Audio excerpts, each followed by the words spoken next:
Hello, Australians, Canadians, Latin Americans, Middle Easterners, Nords, Americans, and criminals, and welcome back to another Discovery review. Oof. How is the bit of the intro I missed up the word another review? No, welcome back to the first. Yeah, so Paramount Plus just removed Discovery from anyone who isn't from a country I've just mentioned.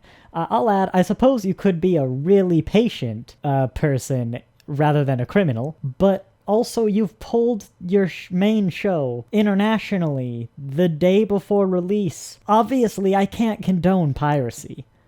But, like, what do you think is gonna happen, Paramount? I also was thinking, before I was recording this, that Prodigy leaves this week as well. So, right, international people aren't gonna get the final episode.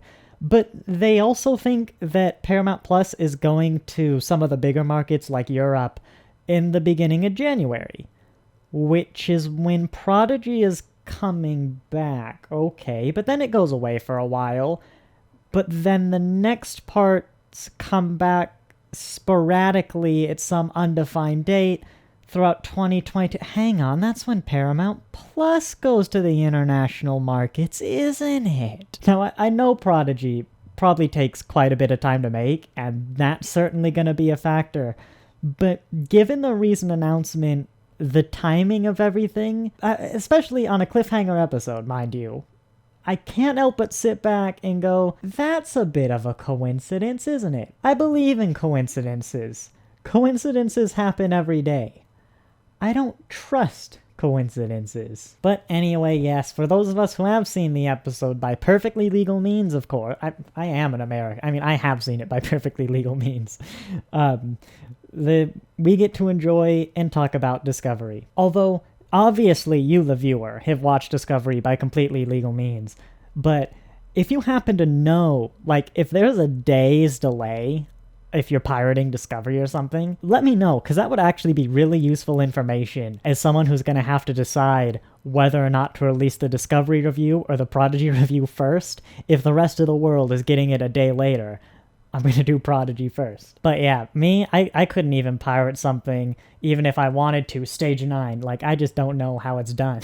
But yes, this Discovery isn't really going to get much of an intro. This piracy thing came up. But I've actually done, you don't have to watch it, but I have actually done a 53-minute intro to this video. Up here, you can watch it. Basically, it goes over a bit of the fandom, because the Discovery is controversial, and I'm going to be reviewing it, and I go over that a bit. But also my reviews and experiences with Seasons 1, 2, and particularly 3. I'm pretty brief on Seasons 1 and 2. I also talk a bit about my experience with Lockdown, because I did not have the normal experience with Lockdown, and this season of Discovery is talking about Lockdown and a lot of those feelings that people have had. And I talked a bit about my expectations going into Season 4. So if that interests you, go ahead and watch that, and then just come back here. It's serving as the intro for this video. But the main thing, if you didn't watch it, is unless this series is either the largest plummet in television history or an unprecedented rise in quality, as a whole,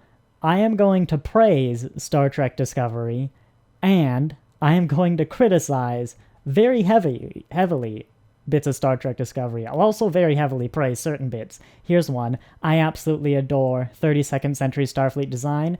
It is beautiful. I mentioned it in the video up there, but it might be my favorite era of all time. Look, I'm not gonna like the same bits you like, and I'm not gonna hate the same bits you hate all the time.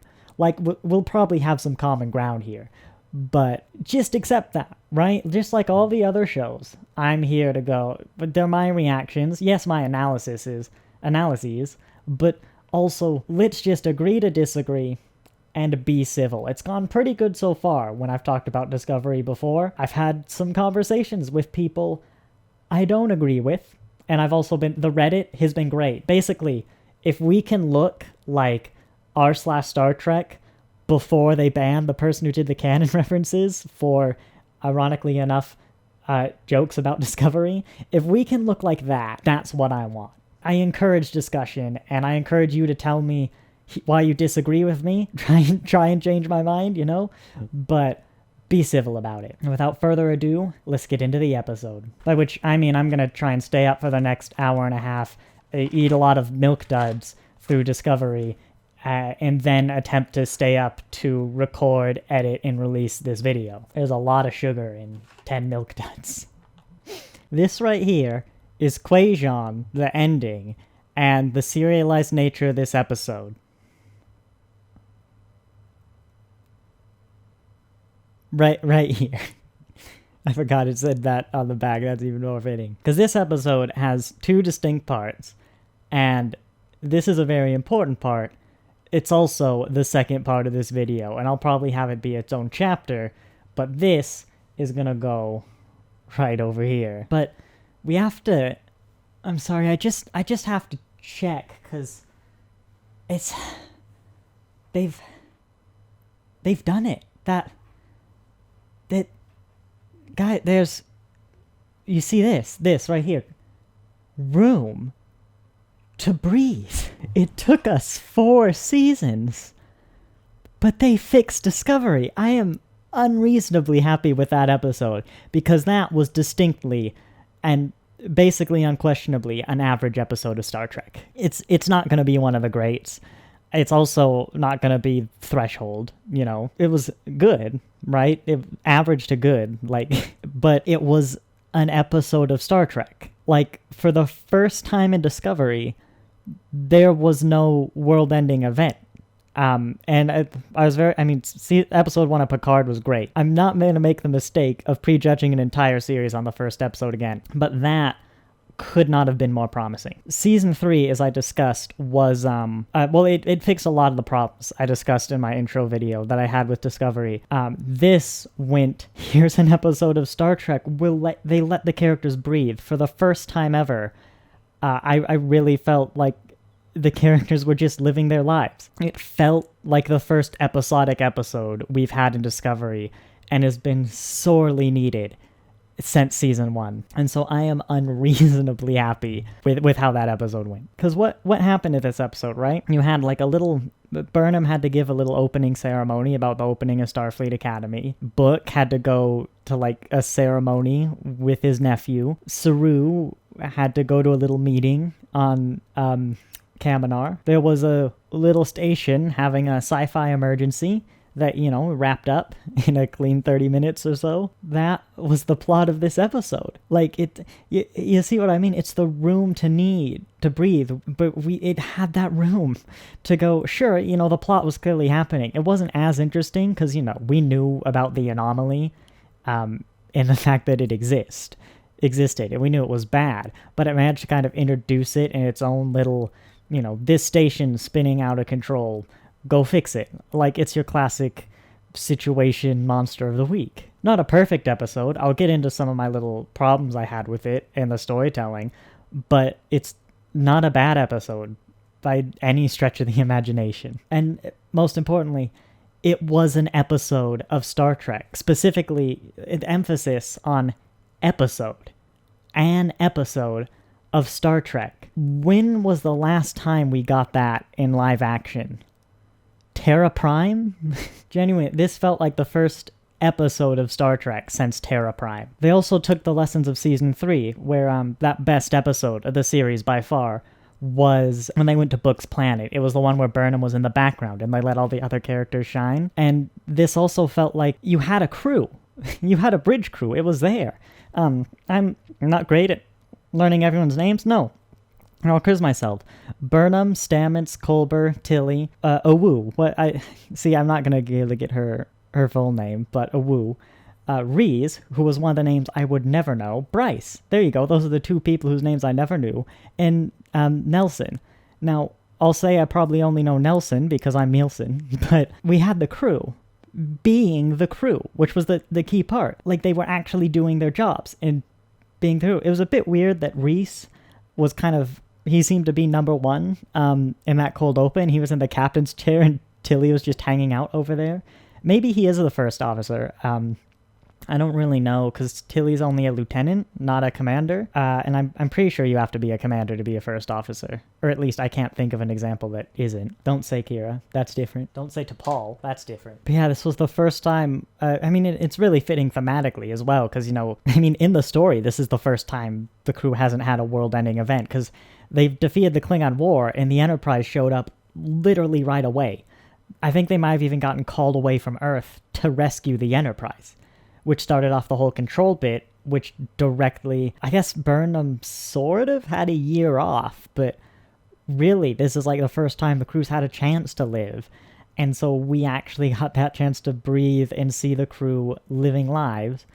And then when they actually did their job, we saw a crew doing their job. If they can manage to keep that up for the whole series, I mean, not necessarily a Room to Breathe episode every time. In fact, I probably don't want that. I think that's more Strange New Worlds area. But 3-4 episodes like that, that's about a third.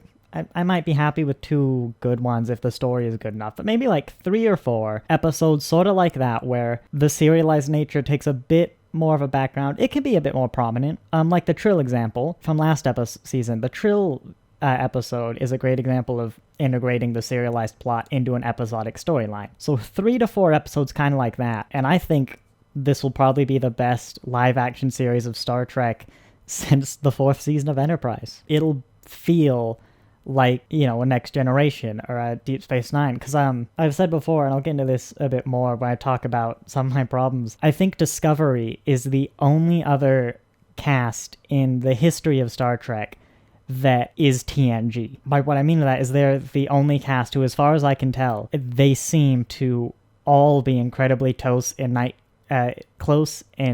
tightly knit and friends, almost family-like, but from the entire crew. Like other casts, Deep Space Nine had a few groups that were like that, and even the original series did, but TNG and Discovery, I think, are the only casts that really have that family. Like, when I'm 60, 70, I'm going to be seeing the Discovery crew getting together like I see the Next Generation crew getting together right now. And so I think if you're actually giving that room to breathe, like we've asked for, and if they can also pull up a good plot, then I think I'll be very happy with this season. Because the season 3, and arguably even Picard, up to a point, it didn't last as long, were good journeys. They were good plots until the endings. And of course, that's because, in large part, they didn't plan out the endings. Not that you have to do that, but for the stories they were telling, they kind of really did have to, and it suffered not having that. Not necessarily planning out the whole story, but just an outline, and what they didn't even have was an outline. And so this is the first season for us where they've actually gone and planned out their story before they started filming and production. And so if that helps boost the ending up to the level of like season 3's journey, because season 3's journey was incredible. That was a great plot and mystery until the moment it got answered. Then it fell apart. It didn't fell apart, but it spoiled itself, really, is what I'll say. And so if they can keep that up, 3 to 4, room to breathe, the episodes kind of like this, a bit more serialized. This isn't the ceiling of serialization I want. 3 to 4 like that, and then just a solid story. I'll be good. I'll be very happy with this. Let's get into more of my specifics then. I think I'll start with that cold open, where as much as I love the crew being the crew, I think there's still a misunderstanding on the level of professionalism. And I know I'll talk a lot about professionalism the first time there's an emotional scene that people cry in, because people really don't like the crying, and I have a lot to say on that. Let's put it this way. The Next Generation crew, which was probably the gold standard of a fun, familial, friendly crew.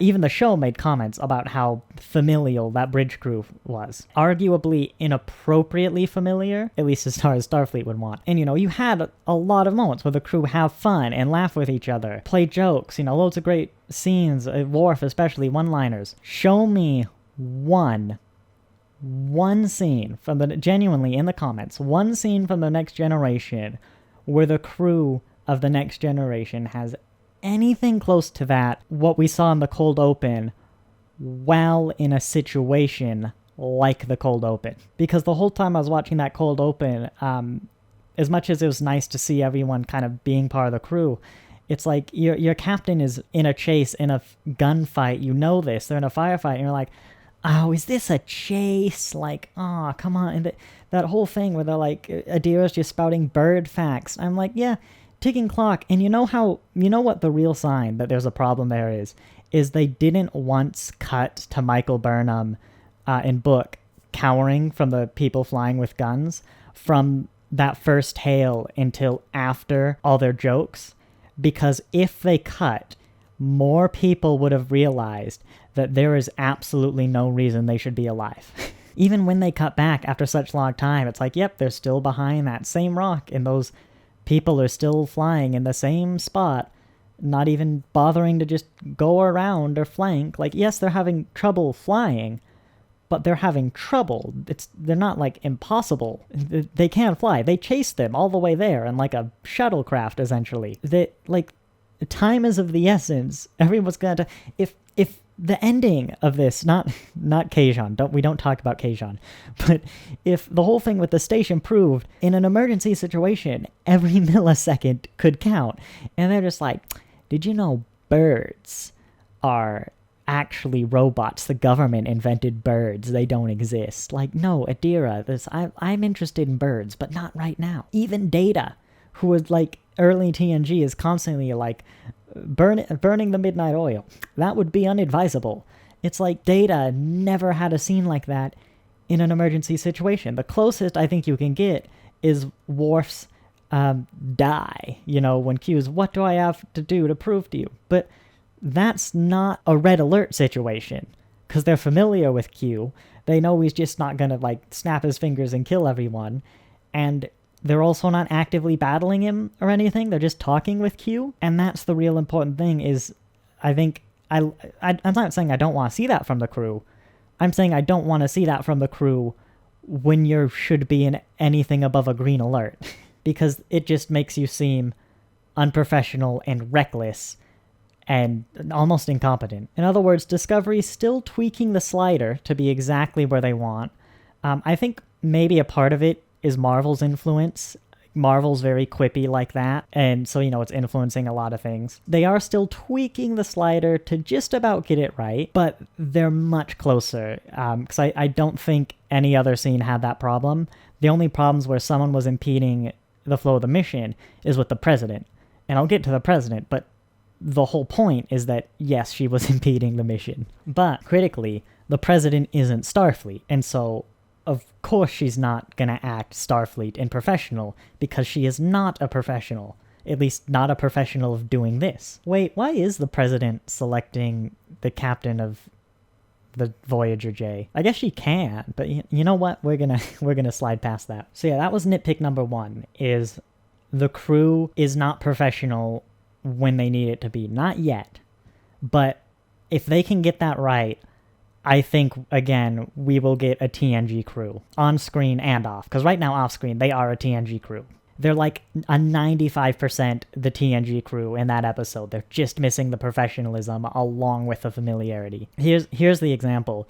You can see, obviously, I don't think any of us should have trouble seeing any of the Discovery crew in any of the fun scenes, any of the fun poker scenes where, like, they're talking about beards, Riker and Geordi and Beverly's, like, I don't know, something about sexism. I can't remember it very well. Or the Worf quips or something. You can put any of the Discovery crew in those scenes and totally get it, right? Can you put in your head any of the Discovery crew in the scene where Worf goes, finally, and Data is, Worf, in my office now, and tells him off for, you were way out of line there. Don't do it again. I hope this didn't ruin our friendship. No, it is I. Who else? I can't remember Worf's line. But that is what makes the next generation, is the familiarity and that professionalism, but that professionalism with people you are so familiar with. And right now, the Discovery crew is nailing the familiarity, but they are not at all close to that scene.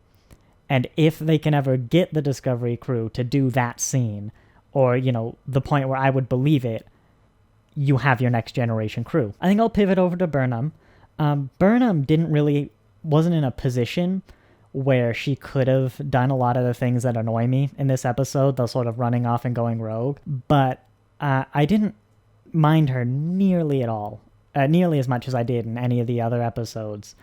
Like in season 3, Discovery was a great show hiding behind Michael Burnham. Like, it's really how it felt. It's like if this monitor with my audio had an absolutely amazing picture on it. And it's like, I just want to look at that picture, but right now this idiot is in the way. And you don't care about this idiot. You just want to look at that picture. But that being said, I think I was right when I said in my hour-long intro that they made Burnham the captain of Discovery because if she wasn't the captain, they just couldn't have her going rogue anymore. And as the captain, she technically gets to decide what the mission is, therefore she can't go rogue. And I think that's with the acknowledgement that that's why it's working, which means it'll never make it work well. I think that's why she's working more to me for the point where she's not ruining the show in this episode. The real test will be when they actually, like if she knew about Kwejian, and the choice was save the station or save Kwejian, and she would have, like, ran off to go save Kwejian, which I guess is more important than the station, actually, in this situation, so maybe that's not the best example. But they need her to put her in a position where she can go rogue, and she doesn't. And that's when I'll know, really, if they fixed Burnham enough, or just in total. Because she could be someone who I just don't agree with. So, like, I'll never really like Burnham. That would be a new. I think I've liked every starship captain before. Heck, I think I've liked every Starfleet officer among the main cast before. Yeah, just off the top of my head. So that would be interesting to have a captain I don't like. But there's a difference between not liking someone and hating a character to the point they are ruining a show. They're the old leather chair in front of the piece of art. And right now, Burnham is not the old leather chair in front of the piece of art. Burnham is the little rails in the Vatican that detect if you get too close to the School of Athens and they beep. Like you can't lean on them or anything. And they go off all the time because tourists don't know and they lean on them, right? I don't like those bars, but I can still appreciate the School of Athens. That's probably an analogy that many of you won't get because I don't know anyone else who's seen the School of Athens, but if you've seen the School of Athens in the Vatican, then you understand this analogy. Now, I think my third gripe, and actually my last big gripe with this episode, is the president. Because Michael Burnham, and more than Michael Burnham, the actual story as a whole really does not like the president. Now, I see what they want to do with the president. I'll get into that. But it's okay for Michael Burnham not to like the president. But even like when she was giving the speech at the Academy, the music was, I don't know if it was quite sinister, but it was like, this is the not great person giving a speech that's kind of ruining the moment. And I'm like, I mean, actually, this seems nice. Like, you know, you're opening the Archer shipyards, like, this feels kind of fitting. You're opening the new cadets here, the new ships, like thematically, I get it. She's not really making it about herself or really even how great her government is. Like, there's not, like, sure, it's the Federation is great, but that's also kind of what Starfleet's about. Like I wouldn't go out and vote for her today, like after this episode, but I also haven't struck her off the ballot at all. Like, I imagine if she was my president, she would be the kind of president who, you know, they're not the best president in the world by any standards, but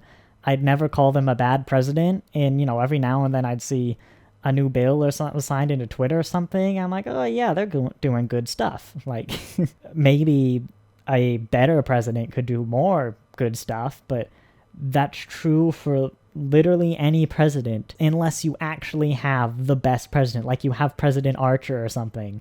And not every president is going to be President Archer. I mean, even history's greatest presidents or prime ministers or whatever, or even just like greatest heroes, had problems. Like they weren't the most perfect runs. Winston Churchill was maybe a bit too dedicated to defeating the Nazis, and I mean, to the context where they might take steps too far to do so. Abraham Lincoln was probably too focused on the preservation of the Union to the point where they did good things, but the only reason they did the good things was because it would preserve the Union. If bad things would have preserved the Union, then they would have done the bad things. Most people will tell you those were good leaders. I know Churchill probably did worse, but as an American, I don't know him as well. But Abe Lincoln just lives next door, actually. He's the person who always gets annoyed when I record this late, but thankfully, they're asleep today, because Discovery is half an hour longer than Prodigy, and they're not banging on my wall. And so there were a lot of times where it's like, I feel you really want me to hate this president, but you haven't given me any reason to. I might disagree with some of the severity of her rules, but here's the line. I actually wrote this down. I took 2 notes for this episode because I really want to talk about it, where, in the words of Michael Burnham herself, that's quite a strong opinion for someone who just met me. As I said, I would not go out and vote for this president right now. You know, there's a few things that I might want to look into, you know, like she seems to be, as a ruler, a bit too willing to accept death, and I'll get into that. That's a good point, actually. But she also seems like she definitely wants to help. She has enough of a cultural understanding for such a multicultural organization as the United Federation of Planets that she seems to care enough to research whether or not she actually knows about that culture, or she looked up that guy's file to then find out things like, I'm going to be dealing, I'll put it into real world terms. Like if I was going to another country, you know, maybe I'm in business or something, and I'm going to China to strike a business deal, I'd be like, I'd probably learn a bit about China. I'd learn, I always call them the tourist phrases, you know.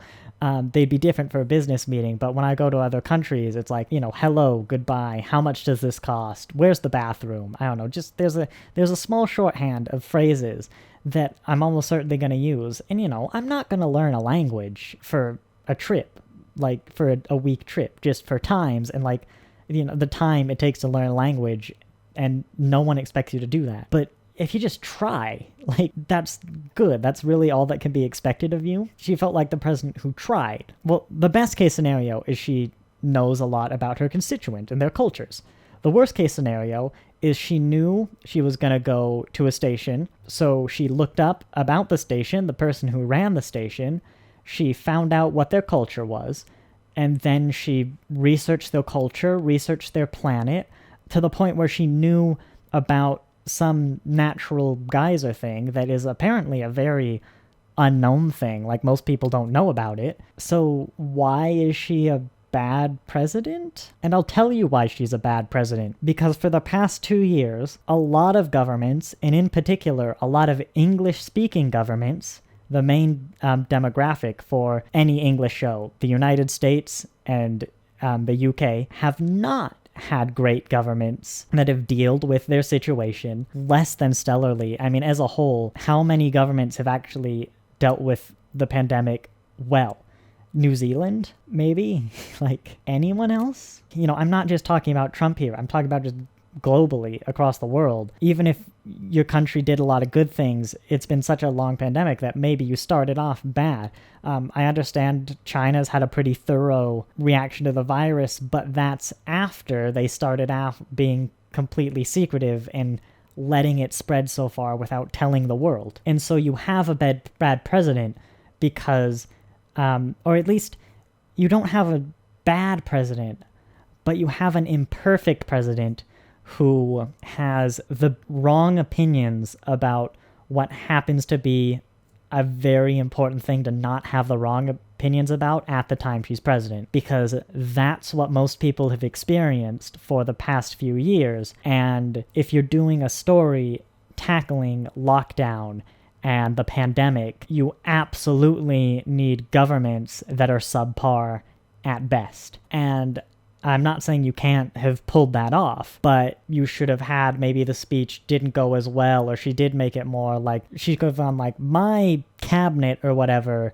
has funded the Archer space stock, and then not played Archer's theme or something. But you could have done that, and you could have gone, you don't have her start off with, first off, let me acknowledge that none of this would have been possible without the Discovery crew. Or you have her do that to show she's got a silver tongue, and then you don't have her talk about us and you and we. You have her talk about my and my cabinet and my government.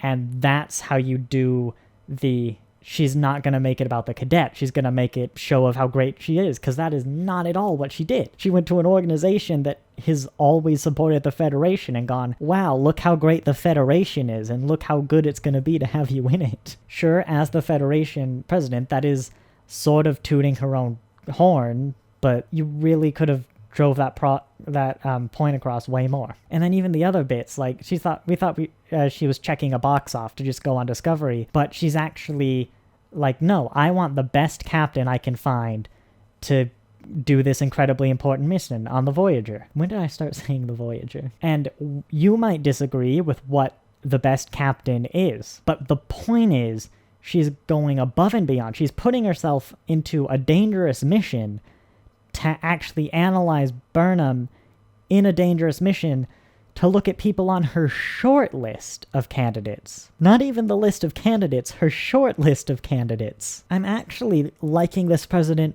more I think about them, because even if I don't necessarily agree with everything they believe in, which I'm almost never going to do, I'm very confident that they're going to make very thought out, thorough decisions that at the very least aren't bad, or over the span of a term, there's going to be such a more overwhelming number of good decisions that the few decisions that maybe aren't great are acceptable. So yeah, I'm really not at all convinced with how they handled the president situation at all. Because it was interesting having that discussion back and forth, because it was like the philosophical discussion sort of the Star Trek what is right, but well, they didn't really arrive at a conclusion, but thinking about it, I think this series is going to be that discussion, and so you will have the conclusion at the end, and so I'm willing to pass it. But it was also kind of the principles that Starfleet has always discussed, that just the nature of being Starfleet and putting them in these situations is discussed, whether they're trying to or not. And again, I don't really personally agree with a lot of what they were discussing, and I wish they brought up the points of, the whole thing is like, you can't save everyone, it'll always be the hero, and it's like, well, I'll give you a lot of examples of crews who can that you really love. Archer, Kirk, Picard, Janeway. Cisco did some questionable things. But like, if these people are the heroes, then why is Burnham not for doing what they did? And it's not that Burnham couldn't have been in the wrong, or that, yes, it's a weird position for me, because I've always made jokes about Starfleet's results-oriented thinking policy, and Burnham was very much arguing for results-oriented thinking, but I was on her side for the most part. Maybe not necessarily all her arguments, but I think this was a situation where, yes, you absolutely, results-oriented thinking is a logical fallacy. Just because the whole ship didn't explode does not necessarily mean she was right to have taken the risk. But I think this was absolutely a situation where, analyzing it, any competent enough Starfleet crew, which Discovery definitely is. They're very skilled crew. Like, I don't think they took any risk that would be considered too unreasonable for the Starfleet situations. And what really bothered me is with the Kobayashi Maru. First off, the point that you can still keep that thing a secret after like 1,000 years. Did Archer have a Kobayashi? When was the first Kobayashi Maru? Because it might actually have been 1,000 years at this point. But even accepting that, the lesson of the Kobayashi Maru is not, there are some scenarios that you cannot win. The lesson of the Kobayashi Maru is Captain Kirk. The lesson of the Kobayashi Maru is, there is no such thing as a no-win scenario, but you yourself may not necessarily have the skills, the ability, or the knowledge to come up with the win scenario in time. Because it took Captain Kirk, let's say 100 years before Captain Kirk came along and figured out how to beat the Kobayashi Maru, which, might I remind you, Starfleet gave him accommodation for. In fact, if you're talking about sci-fi, if we're taking the fictional world, warp drive is a great example of the sort of lesson of the Kobayashi Maru, is that warp drive is impossible. I mean, everything we know about physics tells us that you just can't travel faster than speed of light. And before you throw those warp, theories at me and stuff, every single warp theory in Fast and Light theory you can give to me is well, yes, on paper you can travel faster than light, but the words on paper are very important because they require you to do things that are either impossible or actually get more and more and more impossible the closer and closer and like closer to actually traveling speed of light and being more useful to you are.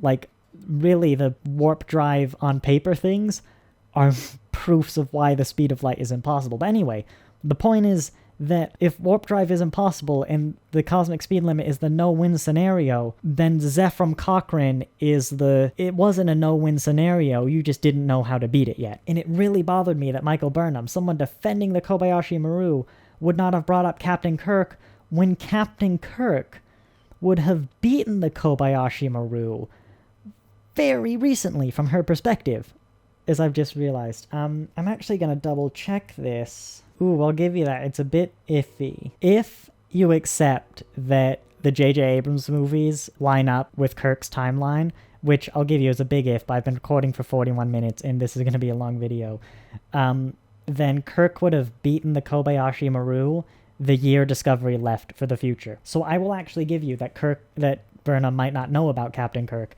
but it still feels weird in a Starfleet discussion not to bring it up, especially when you very reasonably could have said, Burnham would have looked up Spock, probably after she found out about his life and what he did with Navarre, found out about Kirk, and could have easily found that information. Like, yes, you can see it. I love how you can see the gap in my audio of where I was looking that up. But it was an interesting thing, because I think the point is, it was the first time in a while, maybe even ever in Star Trek, but definitely quite a while, where the argument, I was sitting there going, I don't really know, because I don't think either of you are right, but I also don't think either of you are wrong, which is great to see Star Trek doing again, and actually like tacking a public that again. I'm not sure if Star Trek has ever taken the I don't know stance or made me go I don't know off the top of my head. I guess they've tackled some concepts like terrorism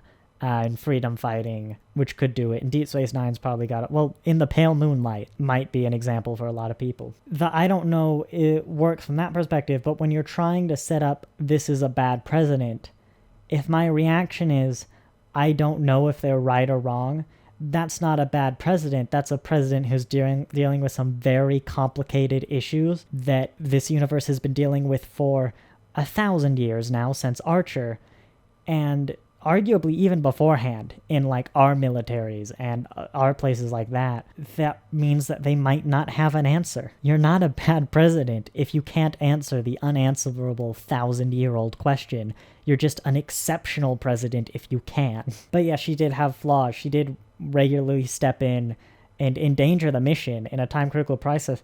There you go. You could very well say that those milliseconds they wasted because of all the times Burnham had to stand there and talk to the president, even when she tried, like, are you relieving me of the chair? Like, look, I don't have time to fight you, so if you're going to stop me, then stop me now, otherwise I have my job to do. Great captaining by Burnham. But that was way more time than the close call they had with the shuttle. If the president had not stepped in, yes, they helped save that guy, so I guess they were really important for the mission. They talked that guy down. But if the president had just stayed out of the crew's way and let them do their jobs, then nobody may have died on this mission. So she's bad in that regard, but she also has a lot of good stuff. She's just put herself out there. I think what it is, honestly, is Michael Burnham's finally met another Michael Burnham. Michael Burnham's met someone who's controlling of the situation and wants to be the best, and they're butting heads because of it. That's what it felt like. It didn't feel like this was a bad president. It felt like Michael Burnham has met herself and she's clashing. There are differences between the two, yes, but I've been talking about this president way too long, and it's time to get to this guy. I've paused on this picture because I loved when I saw this on the menu. I'm like, oh, is that the dilithium planet maybe? And its moon? Like, that's an interesting visual to put on. And then I realized when I saw the moon hit Kwejian, I went, oh, that's Kwejian. And there's a very important story I want to tell. In season 6, I believe it was, of Deep Space Nine, they wanted to introduce a new species, the Breen. This species was going to join the war against the Cardassians and the Dominion, and basically was going to be, essentially the new secret weapon. It was going to really turn the tides. And I think it might even been for the season 6 cliffhanger. It was really going to put things in proper jeopardy for the first time. Well, not for the first time, but that was the whole problem, is they had to raise the stakes and they had to find a way to go, these are the new villains, the Breen, they are a big deal. And so they decided that the Federation was going to have to lose big, and the Federation was going to have to lose a planet. And they really tossed around, what planet do you get rid of? What planet gets invaded and conquered? That was the specific word, is what planet gets conquered. And they tossed a few things around, but in the end of the day, they were trying to decide between 2 planets, where the Breen could have conquered Beta Z, which ultimately they did, or they could have conquered Vulcan. And they decided those were the 2 planets that could get conquered. And you couldn't conquer Earth, of course, but those were the 2 planets that could get conquered and would have the biggest effect. Beta Z, because, we kind of have that connection with it through Troy. It's a planet we know. It's kind of implied to be fairly well in the Federation. It's not like an Outer Rim planet, but, we have a connection to it. It's like Beta Z. Oh, I know that planet. That's important. There's not really anything super important in the government in there, but it's like if Miami, Florida, got invaded. Like, is there anything the government relies on in Miami? No, not that I know of, but it's Miami, Florida. Like, that would be a huge deal for America. You'd go, wow, this is big. Of course, they went with Beta Z, but the reason they didn't go with Vulcan is because it has all that, even a bit more. Like, it's Vulcan. It's a founding member of the Federation. Like, it really would have given the impact they wanted. But they didn't go with Vulcan because they decided Vulcan was too close to Earth. Was it 16 or so light years? 13, 16? And, if the Breen have conquered Vulcan, then why can't they conquer Earth? And I think that was the right decision. I don't think the Breen could have conquered Vulcan and then not conquered Earth for a season, and especially gotten resupplies to Vulcan. Like, that was the right decision. Discovery just destroyed Vulcan. And I think it worked even better than the Breen conquering Beta Z. Kwejian is not a particularly important planet. We've only been to it once in the best episode, mind you. We met it last season. But it's a beautiful planet. It's a lovely planet. It's the planet you want to retire on, right? It's a very deep cultural planet, a peaceful planet, a pre-warp planet, isn't it? Or at least it was. They might have been advanced by Osira. But it's a wonderful planet. We're attached to it. It's Book's home. Michael cares about Book. Book's a cool guy. Book's got a nice cat. He's got a big pet cat. She's a queen. We like Book. And it's a very peaceful, empathic, idyllic planet. And it's Book's planet. You can't destroy Book's planet. That's just, Picard can't die. There are rules to television. And so Discovery broke the rules to television. And when a show does that well, it can be great at going, oh, this is a big deal. Because I had that lovely speech of like the space and stuff, and then I even tweeted about it. I was like, what were tweets? It was like, oh, this is an episode of Star Trek. I have so many good things to say. And then like a few minutes later, I went, oh, well, I'm going to have to talk about that now. Because that's when it hit the moon. And I was like, oh, that's Kwejian. And in fact, that's good. I mean, this looks great. Kwejian is way worse than this right now. And as someone who was dreading another threat, another world-ending threat, it really set the stakes incredibly well. It made it personal. And now it's like, the Book, I don't know the actor's name, unfortunately, but the guy who plays Book, his line delivery of "they're all gone," because he was just with his nephew and his brother, and everyone, the tree, the life plant, his whole life, everyone he knows, the reserve, his friends, they're gone. And you can feel it in his voice, and you can see it in his eyes. Even Burnham's stunned reaction, but that guy especially, it was like, yeah, Vulcan has just been occupied by the Breen. And so I actually want to show up next episode and watch Book deal with it. I care about a character in Discovery and their reactions to the plot and their emotional well-being. They fixed Discovery because they gave them room to breathe. Very well done. I wonder how long you can keep it up, because you can't just keep throwing the Anomaly at planets, because eventually it'll lose its point. I mean, I don't think you can do it again in the series. Even if you throw it at Earth, like, they're not going to destroy Earth. I mean, they've just destroyed Kwejian. And even if they destroyed Earth, it'd be like, oh, well, you've done Kwejian again, I guess. It would diminish both. You kind of need planets to get destroyed to keep that threat going on. Something, I don't know. You have to have consequences. You can't just have it be like, it's never going to show up until again when they beat it in the last episode. Oh, no, you know what? Here's my prediction. Kaminar. I bet it's going to be Kaminar. I don't think they're going to throw it at Earth. I think they're going to throw it at Kaminar. I don't think they're going to destroy Kaminar, but I think they're going to throw it at Kaminar. And you know what? Ooh, this might be a fun thematic ending. I'm going to be amazed if I call it, but I wonder if they're going to use Su'Kol's burn connection. I don't know. We still got some tie to subspace, and so, but it's too weak, right? It's too weak. He can't do it. But if all the Kelpians and all the Baul, especially, because you need both. You need both that can come together and focus on Su'Kal, and basically, if you can basically Last of the Time Lords them, Su'Kal, and that's what gives it away is the connectiveness and the working together of maybe not even just Kaminar, but even other bits of the Federation, and he basically pushes the anomaly away or whatever.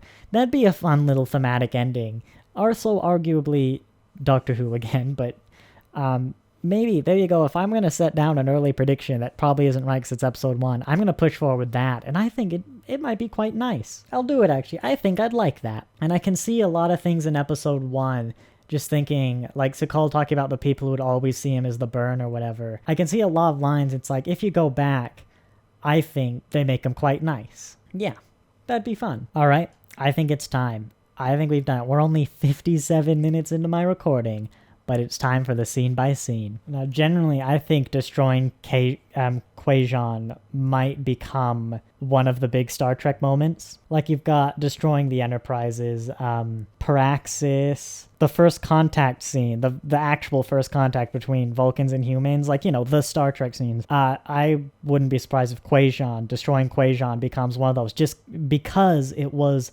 occupying Vulcan. It was you don't do this, but you have. And I love that they have, mind you, but yeah, it set the tone that there are consequences for the people's actions. There are real consequences to this threat. And I think for a show that's on its 4th galaxy-ending threat, they needed that. I will refuse to call them the butterfly people. They were owl something. I couldn't remember their names. But quite frankly, that's racist, and that's always bothered me when sci-fi do that. People living in sci-fi worlds especially, and book calls them the butterfly people. Burnham should have been no, that's absolutely racist. That's me, going to negotiate that business talk in China and being oh, the slanted eyes people, that's no, that's horrible. When you put it into the real world context, it's why I don't like Bones at all, because he's an absolute mega racist, because he constantly calls Spock that green-blooded, pointed-eared, and I'm oh yeah, isn't that fun? What if instead he had an Asian friend and he called him the yellow-skinned slanted eye? Yeah, can you see how fun and friendly this relationship is now? No. That was my point. The one thing I didn't like about the Fall of the Federation in Season 3 was the allusions to problems before the burn. The burn just sped up what would have already been a collapse. I like that, what was it, 20 or something members have already rejoined just like that. I'm sure that's a very rapidly increasing number, but I didn't like as well, they kind of went back to that and pointed here, you had problems with the Federation before the burn, because I think it was very important, as I said in my hour-long intro as well, Earth didn't leave the Federation left Earth. People didn't leave the Federation, people couldn't be a part of the Federation, physically, any more than we could be a part of a government on Alpha Centauri.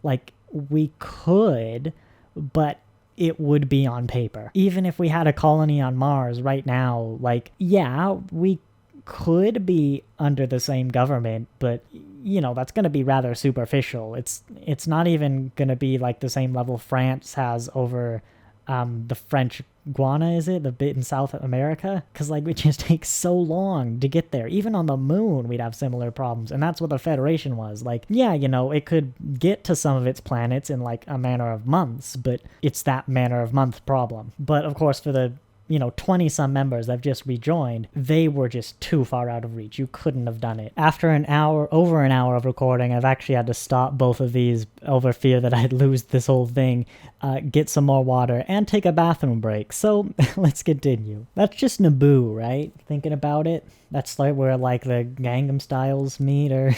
Now that's an example of that casual alien racism I was talking about. The Gundams. That's where the Gundams meet, isn't it?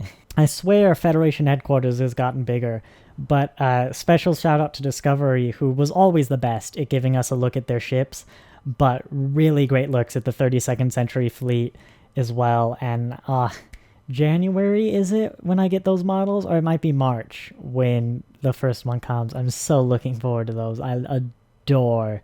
I might even make my own video about it at some point, but I adore the 32nd Century Fleet, excuse me. I'll say as well, I'm very impressed. This is the first thing I've seen with not green screen, the TV screens, however they do it. You know what I mean, the thing the Mandalorian used.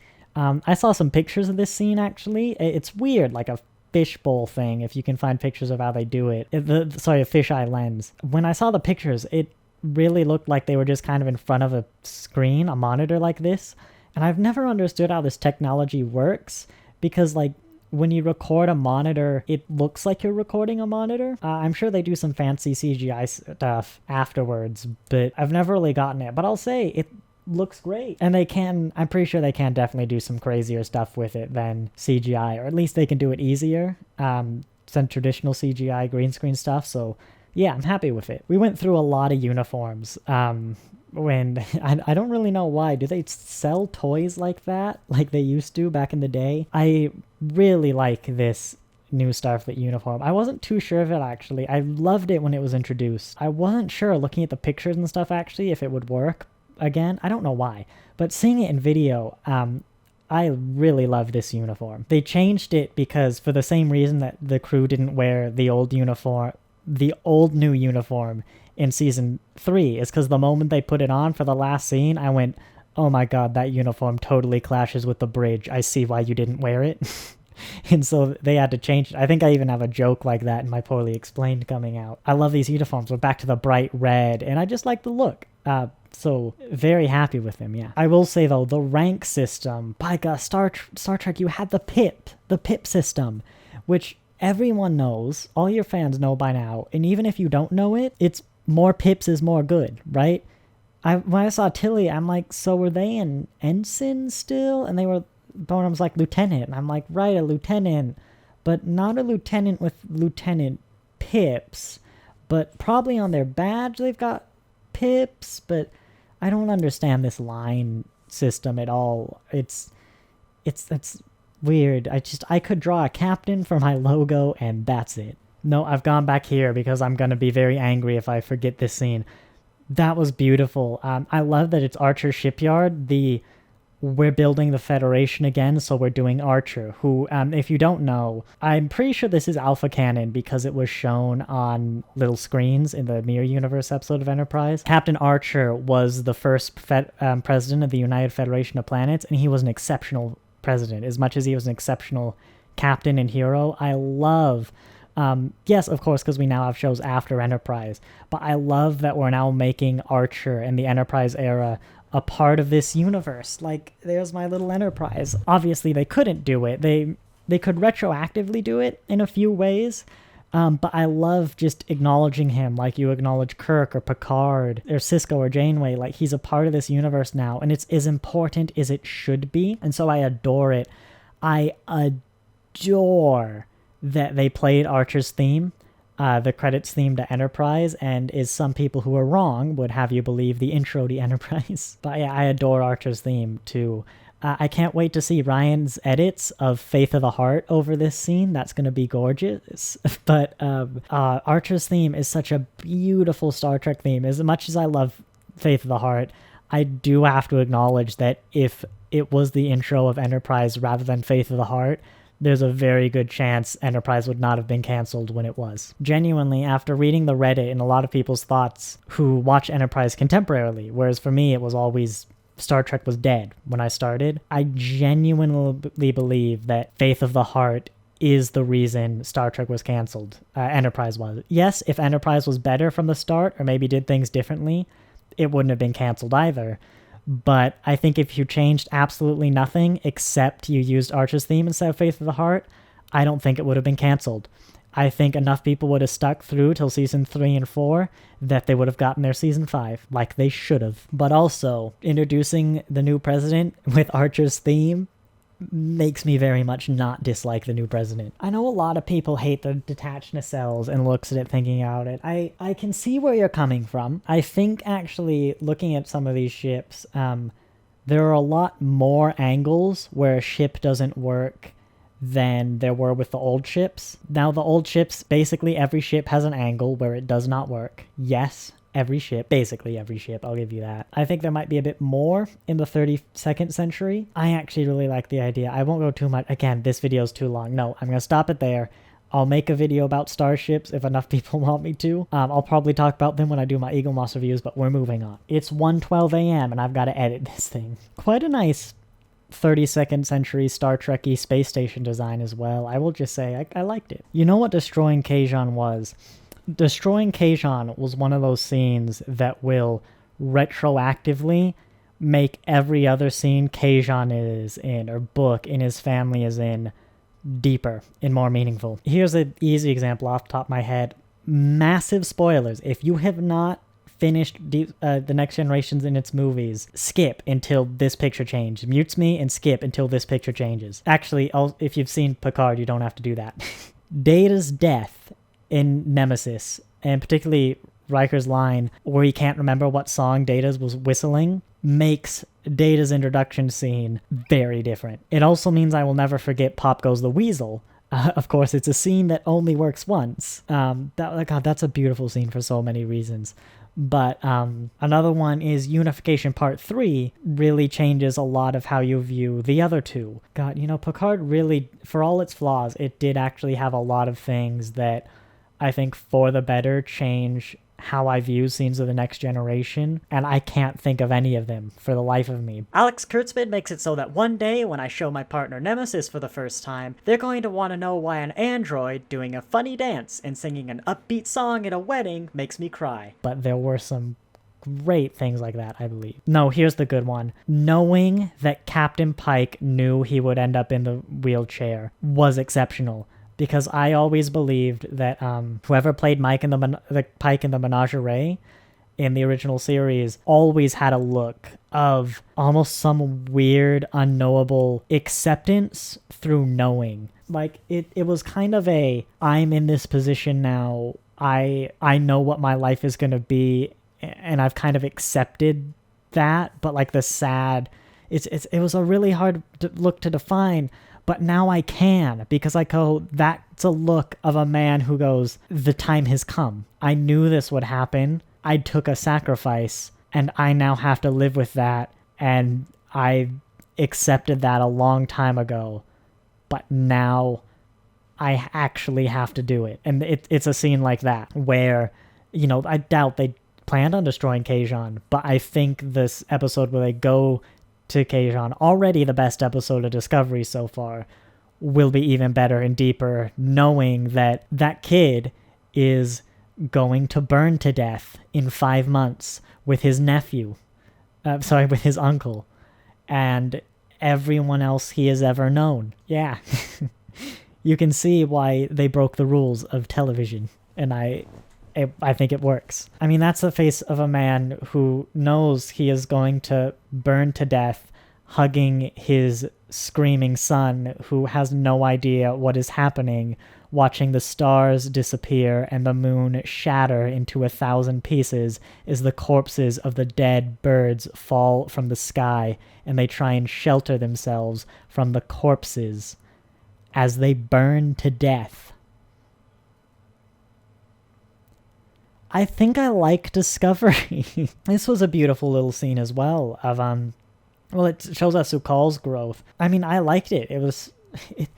it was the next generation. It was competent, secure, basically. It was competent, emotionally secure people being competent, looking out for each other. Like, there's so much emotional maturity that you need to realize get to the position Sakal has gotten to, realize that position, acknowledge it, know you're happy, know you can be without Saru, know what Saru wants, know that you can let him go, know how to tell him that you can let him go without pushing him away. Like, it's the emotional equivalent of the next generation's competent people being competent people. And yeah, it was great. Saru's scenes, this one not because of Saru really, but Saru's scenes in season 3 have always been really top notch. In fact, a lot of the reasons because of the actor that he's with. Like, Doug Jones is a great actor, but his scenes with Vance, his scene with Sakal here, I don't really remember his season 3 ones, and his scene with the Vulcan president, the Navarre president, I guess, but she is Vulcan, were great for a lot of the same reasons. It's just in this example, a lot of the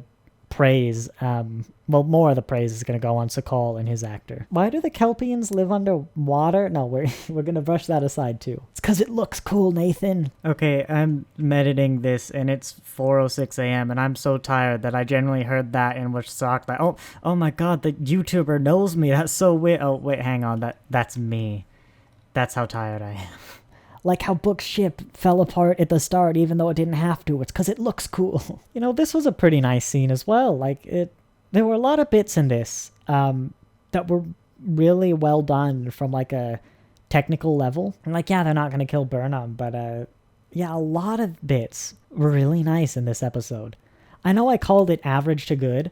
I'd say from a technical level, it's probably a bit better. It's just not one of those episodes I'd put in again just to watch, I don't think. Even though destroying Kwejian is such a moment, it's like how you don't just watch Nemesis again for the scene I talked about that I told people to skip. It wasn't one of those kind of moments. But yeah, very nicely executed episode. I think I'm a Discovery fan now. It's been so long. What's happened actually is it's been like almost an hour and a half since I've seen this episode, and I've been talking about all the good bits, so I'm actually, in my head, the episode is getting better and better because I've spent longer talking about this episode than I have watching this episode. Looking at these scenes, actually, Discovery is still fairly blue, but I think they might actually be lighting a lot of the sets more naturally and like sane people rather than everything is blue, which is great. My biggest problem with Discovery as a ship was it didn't feel like a home, and a lot of that was because it was all blue and metallic. I don't think we've seen them yet, but the promos of like Burnham's room, it's great. I love it. It's very homey. It's orange instead of blue, which I think does help a bit. And it's still metal, but the way they blend, like the couches, the proper, soft, nice couches with the pillows that match the themes. Deep Space Nine was also an incredibly metallic, oppressive design almost, but they could make it home because of what the people did, what Quark did with his bar, what Sisko did with his quarters. And I think Discovery is pulling that off, but with even more synergy between like the metally and I think the general orange and warm aesthetic makes it feel cozy and wooden and home. Like Discovery's becoming a home. I think I like Discovery now. Is that the subtitle to this video? I think I like Discovery now. I was gonna go for Room to Breathe, but that might be the epitaph subtitle, I guess. Yeah. Oh my god, sorry. I was acknowledging just how well you heard my description of everyone burning to death, like the moment in just out of context I saw Yellow Alert. I shouldn't laugh at that, but that caught me off guard. Like, it's just, that is the death of a culture. That it's gone. The death of a culture. Yellow Alert. I feel bad about that one. God, if I hated this episode, Death of a Culture would have been a great subtitle. And God, that's it. Who knows how long this video is going to be. I think I've recorded for over an hour and a half now in total between like the intro, the first bit, and then this bit. By God, it's 1:24 a.m. I've got to go edit this so I can be up at a reasonable hour to do Prodigy tomorrow. I hope you enjoyed. If you made it through, comment Death of a Culture. I guess it'll really confuse people.